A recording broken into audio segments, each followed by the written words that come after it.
saya Lulu Chandrawinata Simanjuntak dari kelas CPG PAUD STAMUK 24 dari Universitas Negeri Medan.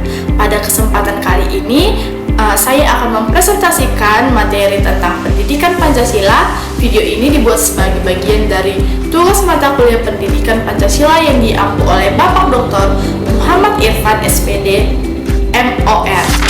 Nah, sebelum masuk ke pembahasan, di sini ada beberapa yang akan saya jelaskan, yaitu mulai dari pengertian pendidikan Pancasila, revitalisasi dan tantangannya, pentingnya pendidikan Pancasila, landasan pendidikan Pancasila, serta materi yang ada di dalam pendidikan Pancasila.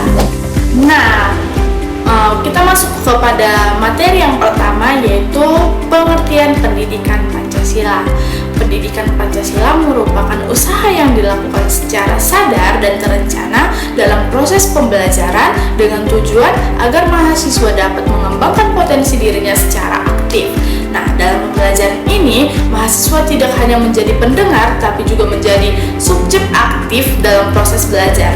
Melalui pendidikan Pancasila diharapkan mahasiswa dapat memiliki pengetahuan, sikap, dan keterampilan yang berlandaskan nilai-nilai Pancasila dalam kehidupan sehari-hari. Nah, selanjutnya yaitu revitalisasi dan tantangan pendidikan Pancasila.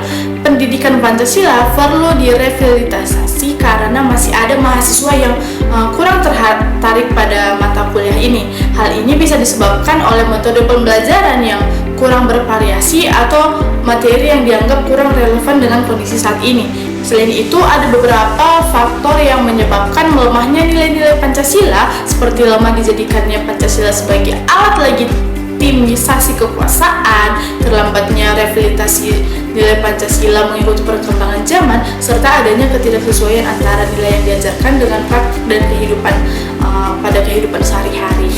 Nah, baik teman-teman, masuk ke pentingnya pendidikan Pancasila ini.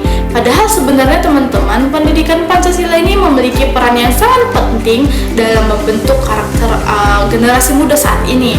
Pendidikan ini tidak hanya menekankan pada kecerdasan intelektualnya saja, tetapi juga pada pembentukan moral dan etikanya.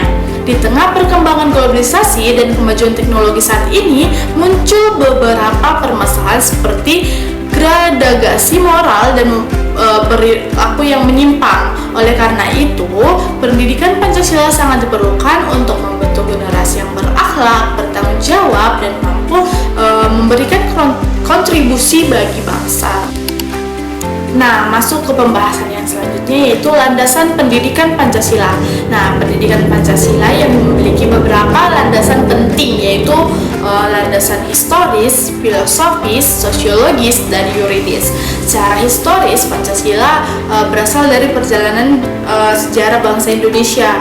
Secara filosofis, Pancasila menjadi dasar pemikiran dan pandangan hidup bangsa. Secara sosiologis, nilai-nilai Pancasila berasal dari kehidupan masyarakat Indonesia yang beragam.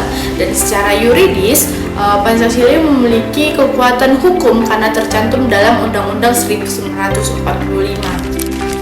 Nah, pada materi pendidikan Pancasila, dalam pendidikan Pancasila itu terdapat beberapa materi utama yang dipelajari, yaitu pengantar pendidikan Pancasila, Pancasila dalam arus sejarah bangsa Indonesia, Pancasila sebagai dasar negara, Pancasila sebagai ideologi negara, Pancasila sebagai sistem filsafat, Pancasila sebagai sistem etika, serta Pancasila sebagai dasar nilai dalam pengembangan ilmu.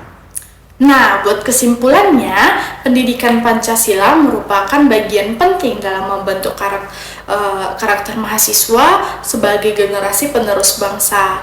Melalui pembelajaran ini diharapkan mahasiswa tidak hanya memahami nilai-nilai Pancasila secara teori saja, tetapi juga mampu menghayati dan menerapkannya dalam kehidupan yang bermasyarakat, berbangsa, dan bernegara. Nah, teman-teman, kita sudah sampai ke penghujung. Sekian yang dapat saya sampaikan mengenai pendidikan Pancasila. Terima kasih teman-teman semua.